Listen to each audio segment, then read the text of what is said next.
السلام علیکم پاکستان. امید ہے کہ آپ خیریت سے. سب سے پہلے آپ کی خدمت میں ایک درخواست ہے.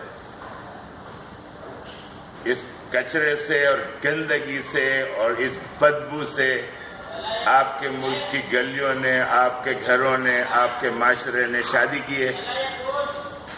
یہ کچرا آپ کی دلہن ہے.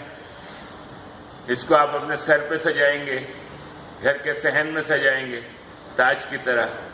کتنے بدتمیز انسان ہیں آپ. شرم آتی ہے آپ کو؟ اسکول کا ڈائریکٹر ہو سالا، گورنمنٹ کا ڈائریکٹر ہو، ہمارا پرائم منسٹر ہو، جنگلی عمران خان. اس کو تمیز نہیں ہے کہ کچرا سب سے پہلی پرائیورٹی آپ کے ملک کی. آپ نے اس کو اتنا گندا کیوں رکھا ہے؟ کتنے گھٹیا لوگ ہیں آپ. بکواس کرتا ہے پرائم منسٹر کہ ہم نے درخت لگا کے کیا اکھاڑے گا تو؟ پہلے کچرے کو صاف کر. شکریہ پاکستان. ابھی بھی آپ سے محبت ہے. نا امید نہیں ہوا ہوں. خدا حافظ.